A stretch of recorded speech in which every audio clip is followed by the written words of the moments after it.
And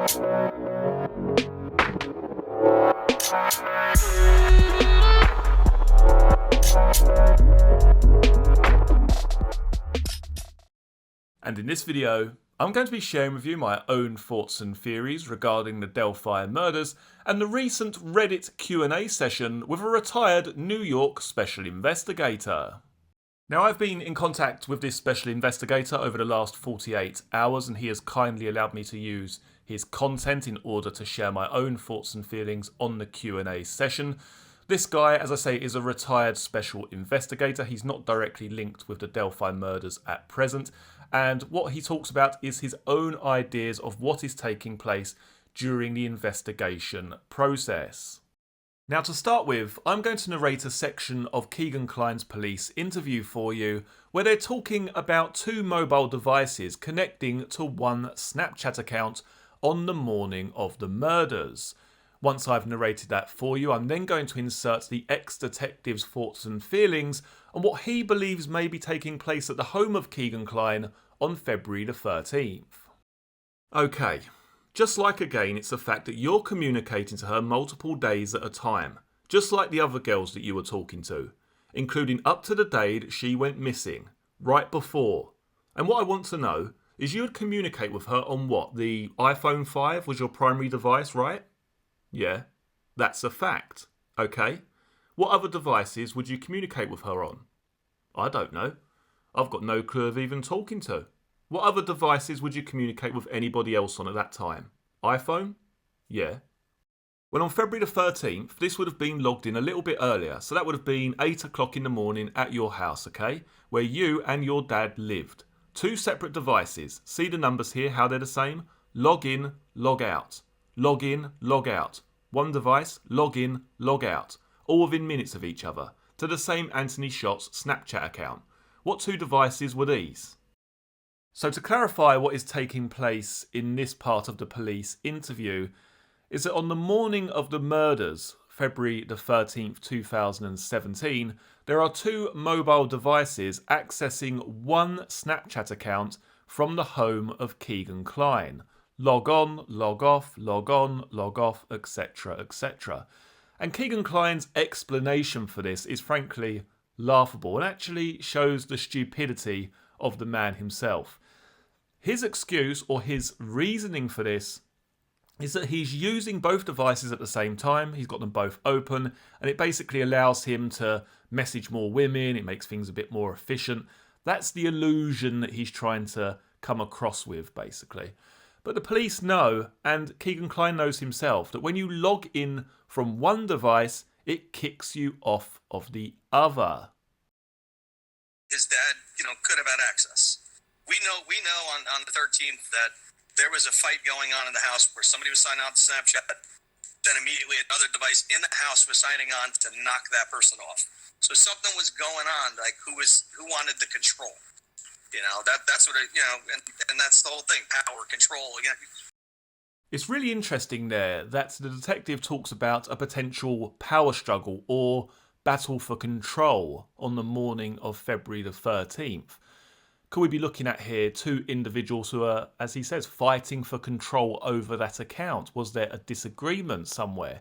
Now, the idea that I get in my head in terms of a variation from this is, could it be that one of these individuals wasn't quite as keen as the other in terms of committing this murder?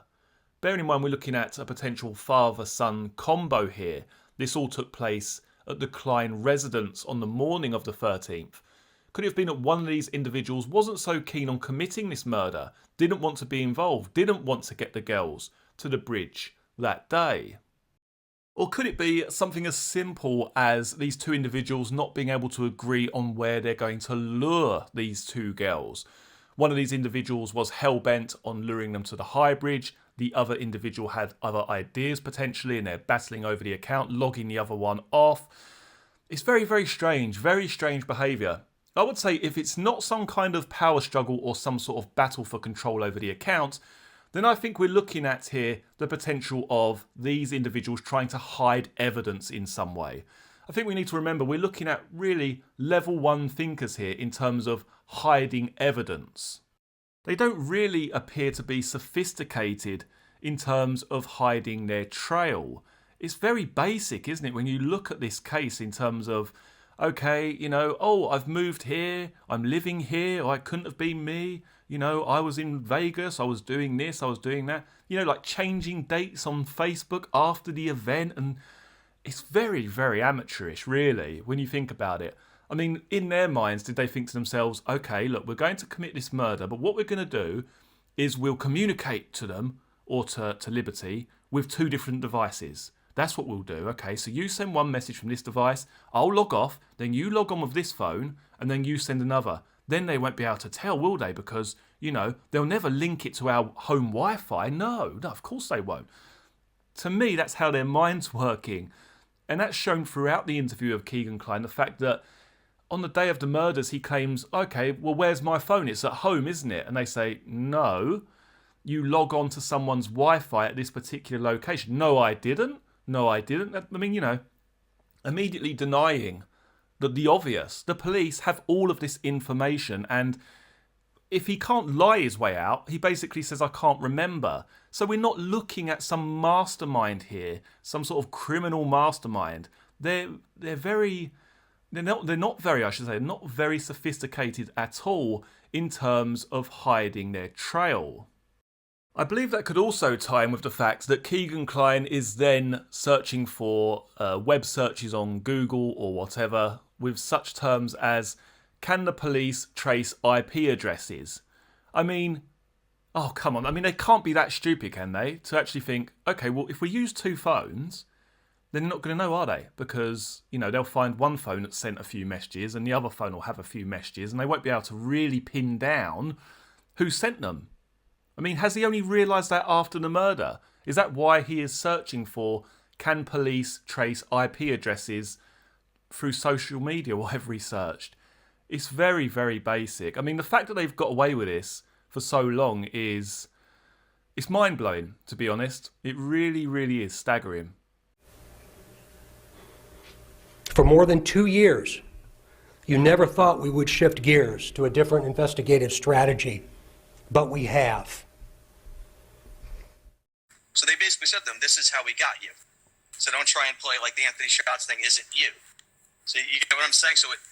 I don't know how it all fell apart and how they got off Keegan, because they had him very early. That's why they went there on the 25th of February in 2017. So it's kind of it doesn't make sense. Something happened where they veered off from him, but then when you watch the 2019 presser, you see them there. That's why they're going back there. To me, they went right back to them. And that's why they use the term, when Doug Carter speaks, he says shift gears. And there's many ways you could say we're going in a new direction. Everything he said at all the pressers was strategically written so that somebody that would know what he's saying knows what's said. And saying shift gears plays into Tony Kline with the car racing, and he's all into cars. So it's kind of like the hint was there of who they were getting at. You get what I mean? Now, I find this part of the Reddit Q&A really, really interesting here. Clearly, this ex-detective has got extensive experience in terms of law enforcement, and what I'm impressed with most is his ability here to pick up on those subtle nuances or words used in that Delphi press conference and how they can relate to today's investigation, or ongoing investigation, I should say. And also how that relates potentially to Tony Kline and his love of cars, as this ex-detective suggests here. Now, as I said in my previous episode, it's been often surmised and suggested that this Delphi press conference was basically a direct hidden message to the killer or killers of those two girls. And as I say, very impressed there that he's picked up on those few words, the shifting of gears, and how that relates to Tony Kline. This case alone should show you. And I do feel horrible for the family that they were told for 5 years there wasn't a catfish. There was nothing with social media, blah, blah, blah. But even when I first looked at the case, I'm like, a random trucker, okay? When you hear all these people that live within a 25-mile radius, they've never been to the bridge, they don't know how to get to the bridge. There's people I've spoken to. I've never been there, don't know how to get there, blah, blah, blah. So, yes, some random trucker just parked this truck. They had 2 hours at Packers and said, I'm going to go murder 2 kids. It doesn't fit the MO. You know what I mean? Again here, I have to agree with the retired detective. I never believed that this was just some chance encounter. I don't think it's a high enough density area for that to be a possibility, or I guess a real consideration. Imagine being someone who is seeking out, someone to kill. That isn't really the place that you would choose. Not for young girls anyway. For me, it's always been a planned meet or someone who knew that the girls were going to be there that day. I don't believe, I've never bought into this idea that someone was just waiting for the perfect opportunity. Days on end, they'll just wait in the woods. To me, that just wasn't a realistic possibility. But it is, or it has been, I should say, one of the more common theories regarding this case, particularly on other true crime channels who look into this case.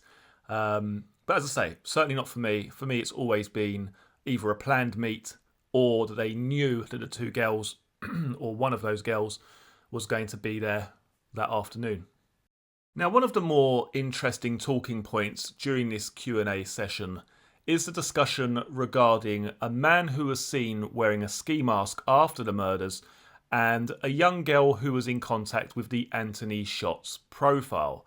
She gave the Anthony Shots profile her address, and the next thing she knows, there's a man wearing a ski mask peering through her bedroom window. Now, this is surmised to be, again, either Kegan Kline or Tony Kline.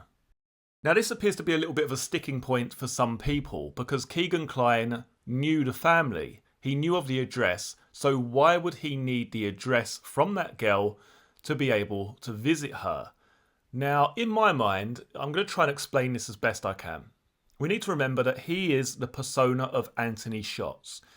The girl says, apparently, over social media, to the Anthony Shots account, my parents are out, come over after school, and that was basically the arrangement. And then he must have asked for her address, she provided it, and the next thing she knows, there's a masked man outside her bedroom window. But I've got a different reason as to why he has asked for that address. One, this could be a cover, i.e. if his phone is seized, he could use this very excuse which he's using now, such as, why would I need the address? I already know these people. I'm well versed with this family. I know them. Or, in my mind, it could be because, as I say, he's playing this persona of the Anthony Shots account. This girl has said, my parents are out for a couple of hours, come over, X, Y, and Z. Now, is he asking for this address in order to check that what she is saying is the truth? Hopefully this makes sense.